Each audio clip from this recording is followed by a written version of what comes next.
Why is it that some of us struggle to fit in our 9-to-5 job, our relationships, and the odd cheeky beer, leaving no time whatsoever for the gym, starting a business, or learning anything new, when other people are able to run multiple businesses, have a dozen kids, and still find time to climb mountains on the weekend and do charity work, all without getting burnt out?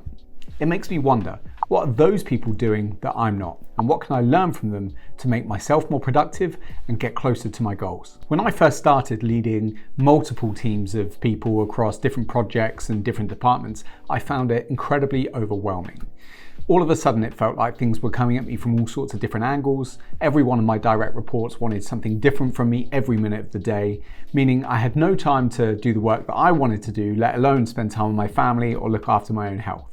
I knew that I had to find a better way of managing my time as a CEO and being more productive in the right areas. So I did the only thing that I knew how to do.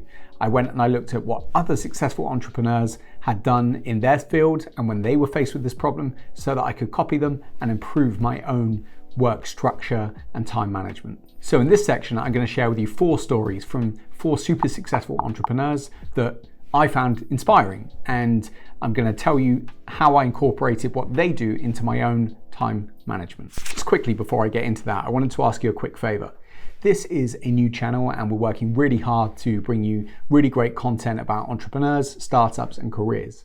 And just to help us along the way, it would be really useful if you would consider hitting the subscribe button below. Thank you. Lesson 1. So the story goes that when he was CEO of Apple, once a year, Steve Jobs would wander the halls and offices of Apple and tap people on the shoulder. Up to about 100 people he would tap on the shoulder. And these were the people that he felt were the most valuable people to Apple's overall organization at that time. Not necessarily the board members, but the people throughout the business that were influential and were living and breathing the Apple values. Once you were tapped on the shoulder, what that meant was that Steve was inviting you to go to a session that he himself was hosting. That session was about the priorities and the most important things for Apple over the next 12 months.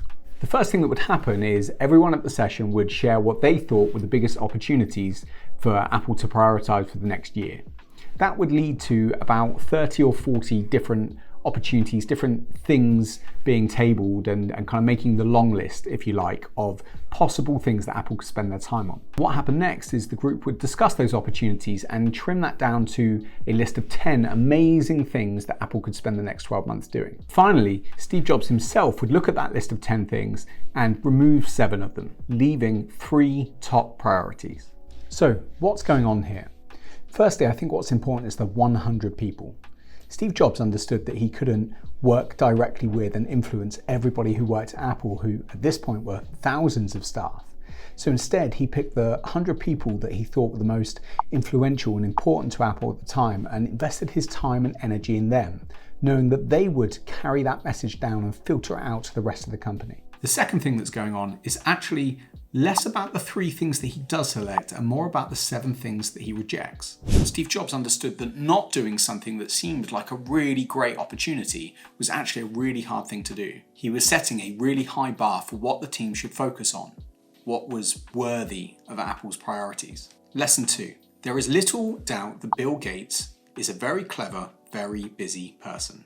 So it might surprise you to hear that every few months, Bill Gates takes him off to a little cabin in the woods with a bag of books and just reads, reflects, lets his mind wander, and thinks about the priorities and things that he wants to do with his life. The human brain is remarkable. It's the ultimate supercomputer, but it simply cannot run at 100% CPU 24/7 and continue to operate at its best. We need to rest.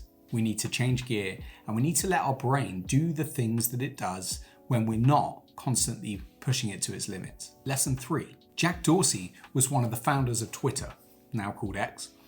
He's also the founder of Square Payments. At one point, he was CEO of both companies. Now, running 2 companies at once sounds challenging, but when you consider that combined, there was a valuation of over $50 billion and more than 8,000 employees, you might start to realize that running both those companies doesn't sound challenging, it sounds next to impossible. Dorsey came up with a plan. He used theme days to divide his week by activity. So Mondays were for management, Tuesdays were for product, Wednesdays for growth, Thursdays for partnerships, and Fridays for people and culture. This allowed him to deal with those topics for both companies at once on its given day. He also famously gave up his laptop, his computer, and his iPad so that he went iPhone only, saying that it helped him declutter his life and focus more on the important things that he needed to do.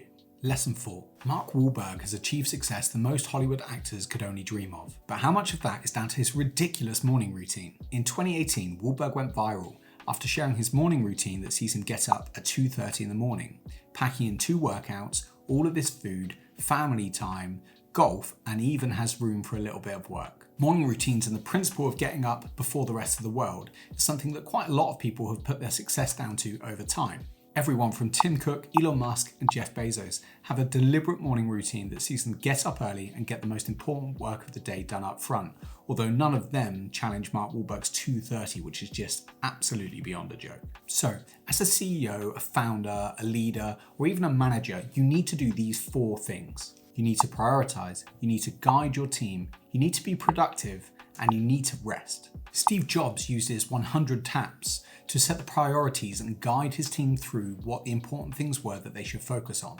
Jack Dorsey used his theme days to make sure he was productive, and Mark Wahlberg used his morning routine to make sure he can get through his most important tasks. Bill Gates uses his reading weeks to recharge and give his brain some space.